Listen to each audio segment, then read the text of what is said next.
Patay naman sa pamamaril at pananaga ang isang lalaki sa Tondo, Maynila. Naaktuhan ng krimen ng isang napadaang pulis na napatay naman ang isa sa mga hinahabol niyang suspect. Balita hatid ni Jomer Apresto.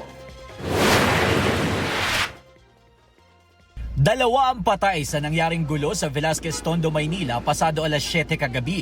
Isa sa kanila, sospek sa isang krimen na napatay ng isang pulis na napadaan lang sa lugar. Sa kuha ng CCTV, maririnig ang isang putok ng baril. Ang sumunod na tagpo, may kita na ang dalawang lalaki na sina alias Eugene at Edmund na tila may pinagtutulungan. Sakto naman na dumating ang pulis na bumunot ng kanyang service firearm. Sa kuhang ito, maririnig ang dalawang magkasunod na putok ng baril. Pagkatapos, may kita na ang pulis na pumunta sa gilid bago bumalik sa kanyang motorsiklo. Nabaril na pala niya sa bandang tagiliran si alias Edmund. Base sa kwento ng mga saksi sa barangay, naaktuhan ng pulis ang isa sa kanila na may hinahataw ng itak habang ang isa may hawak na baril. Nabaril muna. At the same time, pagkabaril, tsaka inundayan ng taga, nakita niyang may hawak ng baril, may hawak ng panaga, siya naman po tumugol lang sa kanyang trabaho. Mismo ang nakabaril na pulis ang nagsugod sa pagamutan kay alias Edmund pero hindi na siya umabot ng buhay. Ang biktimang si alias Marlon na unang nabaril at nataga ni alias Edmund at Eugene, dead on arrival din. Na-recover naman sa crime scene ang itak na ginamit sa biktima. Hinahanap pa ang baril na ginamit ng dalawa.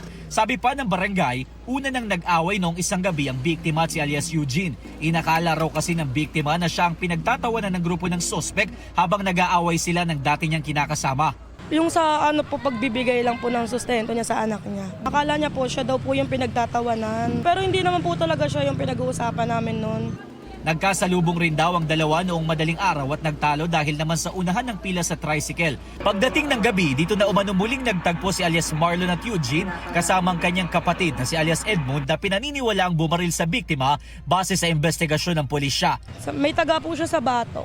Tapos meron po siyang taga sa kamay. Tapos yung may baril daw po siya sa ulo. Alam ko po kasi dyan may matagal na rin po silang alitan eh. Hindi lang naman din po ngayon eh. Nasa kustodiya na ng homicide section ng MPD ang rumesponding pulis. Kahit ginampanan lang umano niya ang trabaho bilang pulis, posibleng maharap pa rin siya sa reklamong homicide. Nagpasalamat naman sa kanya ang nanay ng biktima. Magpapasalamat po ako na bigyan ng katarungan po yung anak ko na narespondihan niya po.